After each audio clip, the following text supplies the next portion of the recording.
Kenya's bank performance report for 2012 was released earlier this week, with banks registering a combined net profit of 75 billion shillings, marking a 20% increase from 2011. Laban-Cliff Onserio brings us more on the findings of this report. Despite a high interest rate regime and heightened election campaign in 2012, Kenya's 43 banks posted strong earnings with a combined profit before tax of 107 billion shillings, a 20% increase from 2011, backed by a surge in interest income on loans and advances. This was according to RSM Ashbury's Bank Sector Performance Report of 2012. The Kenyan banking sector looks very solid. Whichever number you take the number one rated bank or the 43rd rated bank, all of them, have good liquidity. All of them have got a strong capital base, and that means overall this is a solid sector.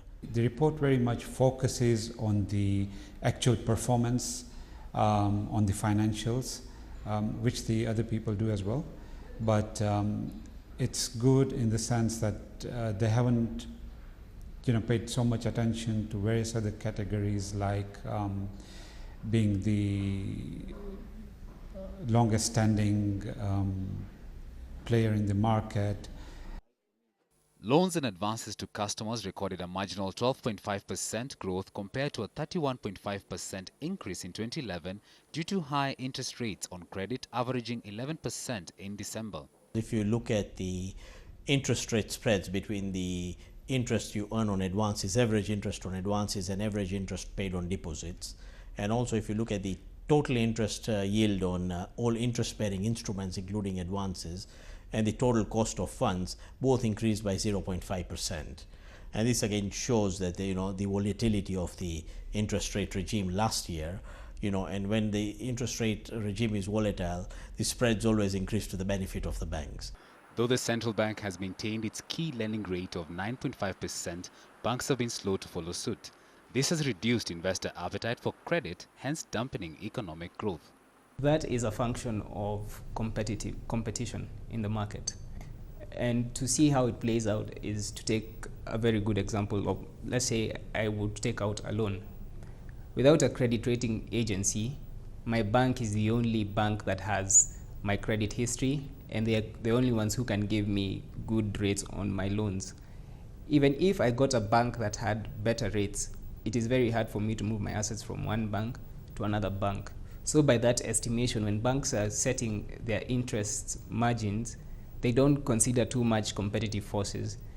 Dr. Yogesh Patni, Managing Director of Victoria Commercial Bank, the best performing institution in the 15 billion asset category, gave us his opinion for banks' slow pace in matching central bank's rate. One of the key factors is that the benchmark for depositors in this country is the Treasury bill market rate, both for the 91-day and the 182 days. And of course, for those who are seeking longer term deposits, they look at the longer term Treasury bill rates. Now, if Treasury bill rates are in the 9%, 10% region, depositors expect to receive a minimum of the Treasury bill rate, but generally they do ask for higher rates as well. The only way interest rates will come down is government setting a benchmark of 25 to 30% of the Treasury bills and bonds should be in the banking sector. The balance, you force the banks now to have liquidity and lend. And automatically, when the banks have to do it, when they have this additional liquidity, they will be forced to lend. The recommendations calls for affordable lending in order to enhance investor climate in the country.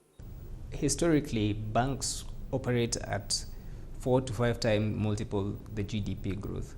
So for instance, in East Africa, if our general Eastern Africa GDP grows by 10, banking sector profits grow by between 40 and 50%.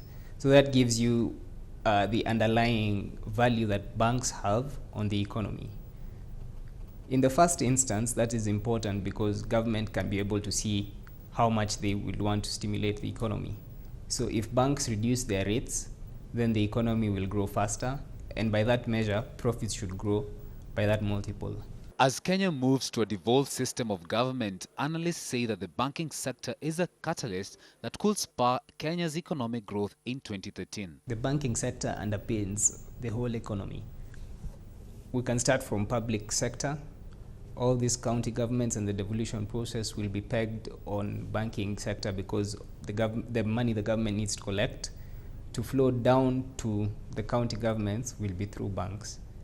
Secondly, it will be, you just look at the sectors that the banking sector focuses on their loan books. So far, for instance, Equity Bank, 45% of their loan book is from the SME sector. The SME sector is mostly retail. So banks are supporting retail in that aspect. Look at agriculture. The banks are getting loans from foreign investors, foreign institutional investors, and trade partnerships to distribute through themselves to agriculture. Look at mining. All the mining flows that will come as a result of the newly found oil will need to travel through the banks. So by that measure, the banks, they are the first avenue of all the money, and then they underpin all economic growth.